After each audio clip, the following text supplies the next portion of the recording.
கேரளாவில் LPG cylinder தட்டுப்பாடு காரணமாக பல உணவகங்கள் செயல்பட முடியாத நிலை ஏற்பட்டுள்ளது. இந்த நிலையில் கொச்சியை சேர்ந்த 2 இளம் ஐடி தொழில்நுட்ப நிபுணர்கள் ஒரு புதிய இணையதளத்தை உருவாக்கி கவனம் ஈர்த்துள்ளனர். 22 வயதான வைஷாக் என்ற இளைஞர் கொச்சியில் உள்ள ஒரு ஐடி நிறுவனத்தில் பணியாற்றுகிறார். சமீபத்தில் அவர் தனது நண்பர்களுடன் இப்தார் விருந்தை ஒரு உணவகத்தில் முன்பதிவு செய்திருந்தார். ஆனால் பின்னர் அந்த உணவகம் எல்பிஜி தட்டுப்பாடு காரணமாக ஆர்டரை நிறைவேற்ற முடியாது என்று தெரிவித்தது. இந்த அனுபவம் வைஷாக்கை சிந்திக்க வைத்தது. இதுபோன்ற பிரச்சனையை மற்றவர்கள் சந்திக்க வேண்டாம் என்பதற்காக அவர் தனது நண்பர் விஸ்வநாத் உடன் சேர்ந்து ஒரு இணையதளத்தை உருவாக்க முடிவு செய்தார். அவர்கள் இருவரும் ஒரே இரவில் இணைந்து கேசுண்டோ என்ற இணையதளத்தை உருவாக்கினர்.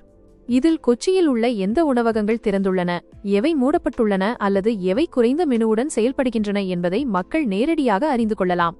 இந்த இணையதளத்தில் தற்போது கொச்சியில் உள்ள சுமார் 2400க்கும் மேற்பட்ட உணவகங்களின் தகவல்கள் சேர்க்கப்பட்டுள்ளன. இந்த தகவல்கள் பொதுமக்களின் கருத்துகள் மற்றும் நேரடி அப்டேட்கள் மூலம் புதுப்பிக்கப்படுகின்றன. பயனர்கள் தாங்கள் சென்ற உணவகத்தின் நிலையை உடனுக்குடன் பதிவேற்றலாம்.